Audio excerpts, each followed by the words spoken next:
Hi folks, take your guitar, take your E string,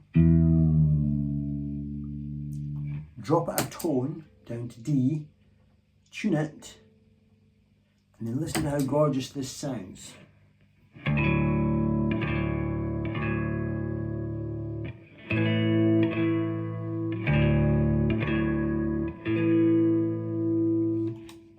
And now do this.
Can't hear ya.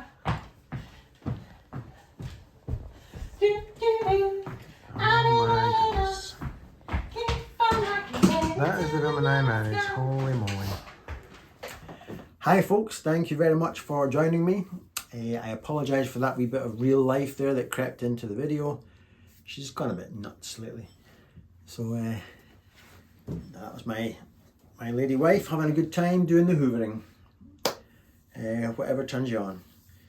Anyway, as usual, I will break down that musical stuff at the end of the video in the hope that somebody gets something out of it. Also, I will talk a wee bit about damping and muting, which is a subject that is of incredible importance, and yet I find it quite difficult to explain how you would go about doing it. But I will attempt a wee talk on damping, because many people say, I try your stuff, Paul, but I got all these weird notes ringing out. Yeah, and that sounds shit. So it's so important to find a way, your own way of killing all of that stuff off. So I'll try to touch on that. So stay tuned for that. Yeah, that track of all, well, I think we call it Will You Go Lassie Go. I think it's a Scottish-Irish thing, or Irish-Scottish, and I think it's also called Wild Mountain Thyme in other parts of the world. I don't know who wrote it. I should really check it out. Anyway, I've always liked that tune and I wanted to do my little interpretation of it on guitar. And it's kind of easy. Or whether you go as sort of tricky as I went is up to you. You can make your own simple version of it if you just take that E string down a tone. That's what I'm trying to say. It's the kind of thing that if you take that string down a tone, you'll get more out than you put in. A bit like a banjo. You don't have to do much and all this stuff comes out. So it's worth trying that. In my head, I was hearing a weird mixture of Martin Knopfler, Tobias Hoffman, Richard Thompson, and some of me all just merged in. On the subject of Richard Thompson, if you haven't heard of him, wonderful, unique folk singer. Just got a unique sound about him. Check out his wonderful work on the soundtrack for the film Grizzly Man, that Werner Herzog directed film about Timothy Treadwell, the guy who gets eaten by a bear. But Richard's work on that is just Richard Thompson. It's just his Celtic vibe all the way through it. Really, really good. At the very least, just go into YouTube and type Richard Thompson, Glen Coe, and you get right to the heart of his Celtic magic that the guy has got. Other news, oh yes, my Cornell is still at Stevie Flynn's. I've not chased him, I really should because I'm really missing it. He said about a week, but he looks like the kind of guy that's kind of slightly distracted, shall we say. And I don't know if he's on it yet, but I'll need to give him a call because I'm really missing it. However, it's wonderful to have this lovely Marshall, and I've been doing what I can to turn it into a Fender, because I'm a Fender guy through and through in terms of sound or design, you know, that Fender sound. So I've tweaked and added some lush stuff like tiny wee bit of delay and a wee bit of reverb to make it sound more blackface Fender. Hopefully you'll agree I've achieved something with that. But yeah, I'm missing it. Oh man, I love my Cornell. Other news, oh yes, I've stumbled on, you know, that pedal show. Again, I don't tend to watch a lot of their stuff because their videos are just so long, but when Tim Lerch appeared as the guest on that show, I had to watch it. Tim Lerch has just got a bit of magic about him. And I do urge you to just type it in, Tim Lerch, TPS, that pedal show. What an interesting man. Way more intellectual about guitar than me. It's people like him that make me think, maybe I should learn theory. Well, I won't. I'll never learn theory, but he's obviously very theory aware. I don't think maybe theory led. I don't know if musicians are ever really theory led, and if they are, they're probably shit musicians. That's just how I feel. I've got a huge chip on my shoulder about that. But theory aware, he's very knowledgeable about it, and he can describe what he's doing. A wonderful player. What a touch. He's got everything. One of those guys. He's got the touch. He's got the knowledge. He's got the vocab. Guy's amazing. Lovely jazzy touch. What else? Oh yes, I'm up to another one of my little road trips next week. I'm going up to Oban. I'll enjoy the drive in my little junior hot hatch, and have my usual couple of glasses of red wine in some bar somewhere while reading the latest edition of Guitarist magazine. Go for some nice walks along the coast. So that's what I'm doing next week, so I may not do a video next week. Right, that's my nonsense over for today. Let's go and do the breakdown, and I hope you get something out of it. The chords then, key of A, and rocked back and forward a lot between A and D. Down to F sharp minor, up to D, B minor, back to D, back to A, rocks back to D, and so on. The second time it varies it and sticks in a C sharp minor.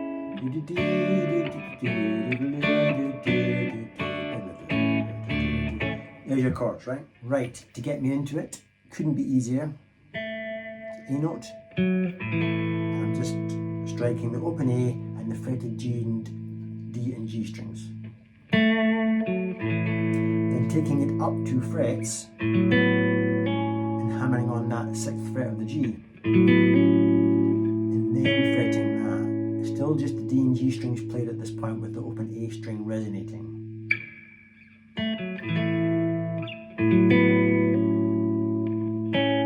See that open A string still going? That's beautiful, isn't it? Not because I'm playing it beautifully, just because it is beautiful. That's just a D chord, but because I've tuned my low E string down to D, my right hand, and then the left hand bringing it all to life.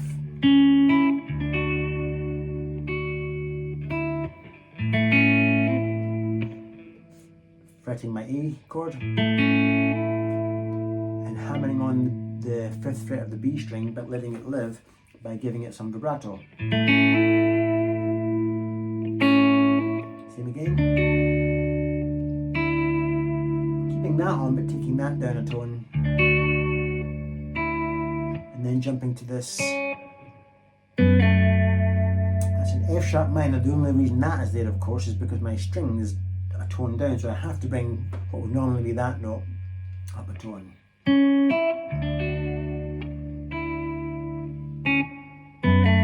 To fret my F sharp minor. Just the G string and the thick E string. With some, you know, my first finger is in perpetual motion most of the time. Very Martin sound there. That's just a D chord. Hammered on.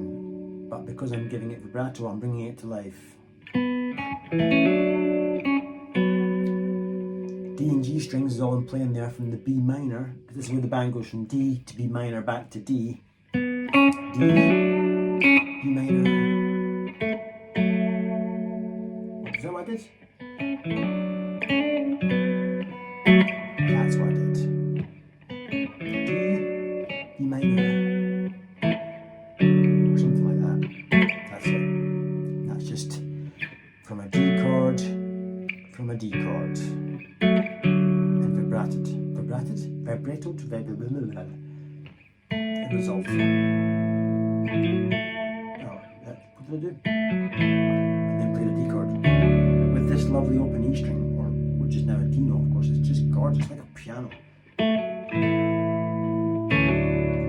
Just hammering on a D chord, but with that open E string sounds gorgeous. Then I kind of repeat.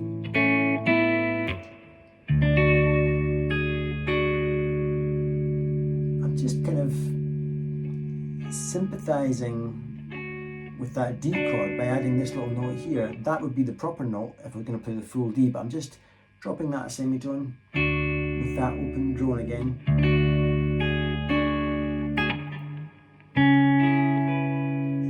Referring to that C sharp minor.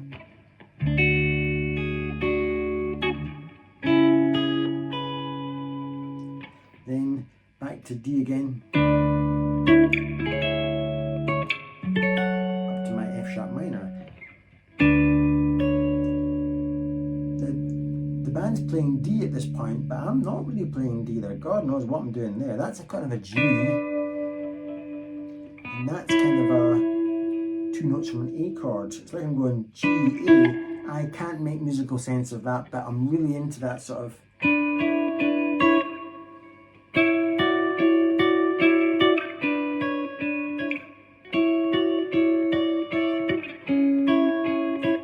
that harp sound, which I stole.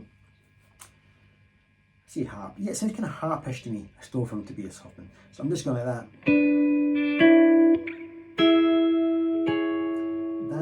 So the band's still on kind of D, but I'm playing this. That chord there is what, Paul?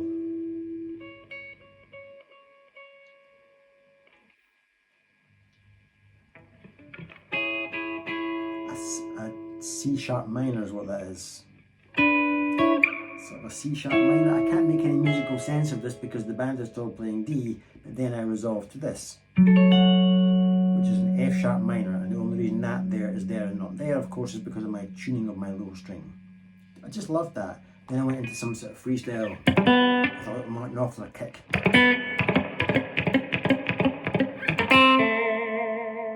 All lost it now. I'll come back to that.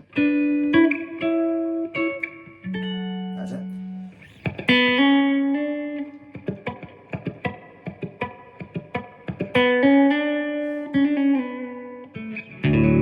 Listen to that. I mean, that's why I play guitar. Listen to that. Is there a nicer sound in this world than that? It's gorgeous. It's how nice that simple hammered on D chord is with that lovely open thick string. Then I go up again. This time I'm playing a sort of a D major 7. And then I'm playing this because we're on the C sharp minor. And I'm just playing a C sharp minor, but I'm throwing my hand out to let the B and E strings ring open. That's all I'm doing. Back D.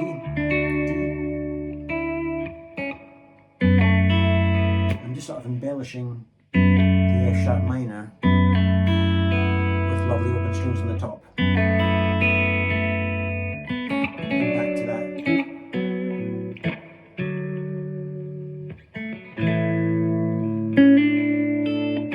Whatever I choose to do. And is that what I did? Well, then I went.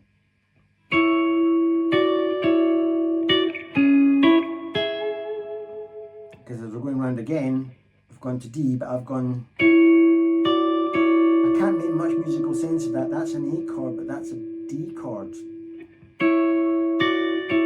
So we're on D, but I'm playing this little rocking back and forward to B's thing. And then my C sharp minor. My right hand's just picking the 1 minute the D and B strings, and the next minute the E and G strings. Just like it was there. I love that sound. I'm just embellishing.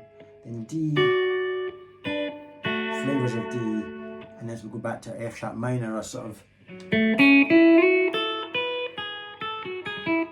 play some lead. And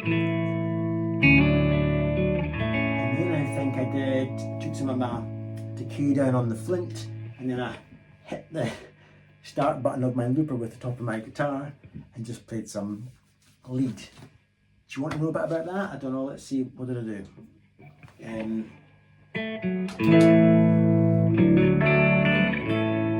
Oh yeah. Straightforward.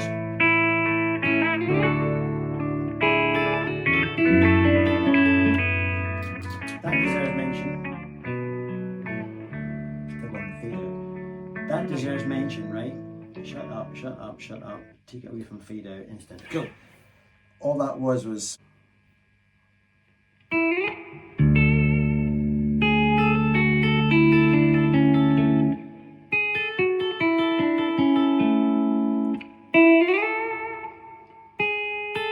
half step rub time.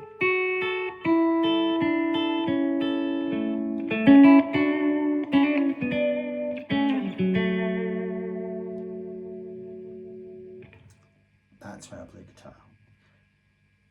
To steal from people like Martin Offler. So that was just I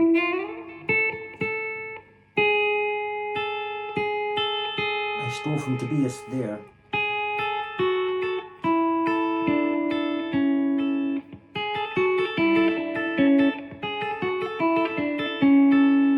Then to get to the D, walking up that A chord.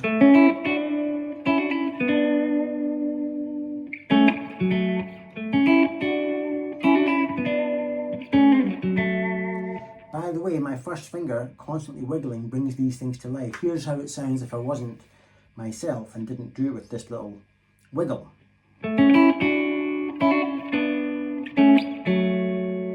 It's got its place, it's not worse than mine. It's worse than mine. And that's just gorgeous. It just pops like Martin Offler would do.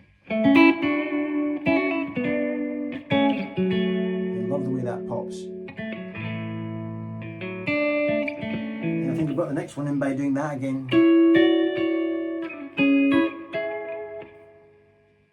I'm lost. just now. Anyway, you get the general gist of what I was doing there. Now, can we just talk briefly about damping? I find it's the hardest subject to teach because every player maybe does it different. So if I just play a couple of things from that piece, and I'll talk about in the moment what the hell I'm actually doing to stop the unwanted notes ringing out, because that's what I'm talking about when I'm talking about damping. So, and one rang out I didn't want. Let's try again, Paul. Right, what did I do there?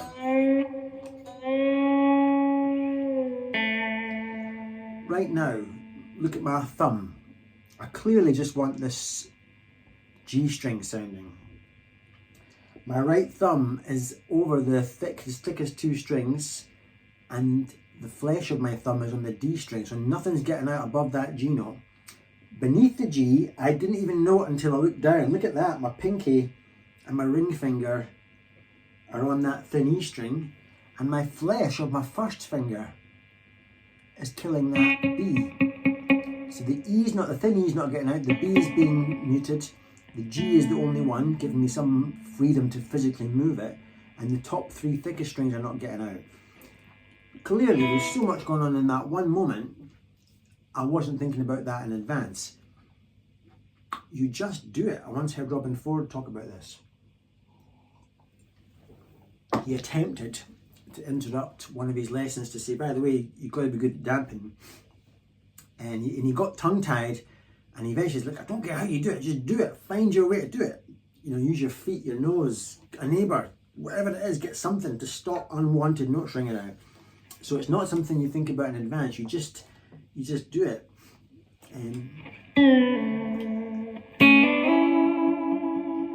Again, look at my right hand, it's killing everything except what I want. My thumb is doing a great job. The flesh of this middle finger is stopping that E string. Look at that, my right hand is killing off everything except the B string.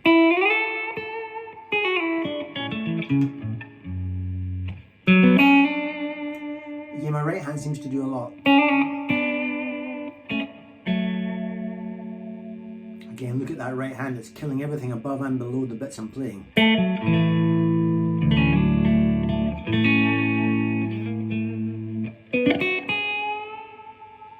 Again, the right hand. Look at my thumb. Because I need that freedom to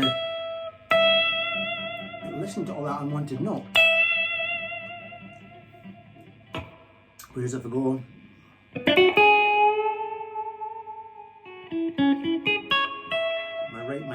my thumb on my right hand gives me the freedom.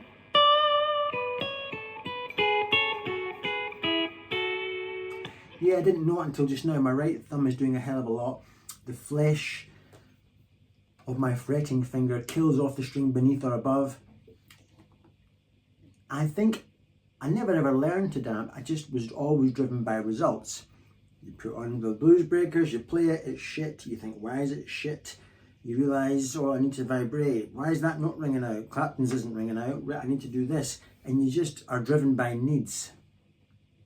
Yeah, the need to have it clean drives you to do whatever you need to do.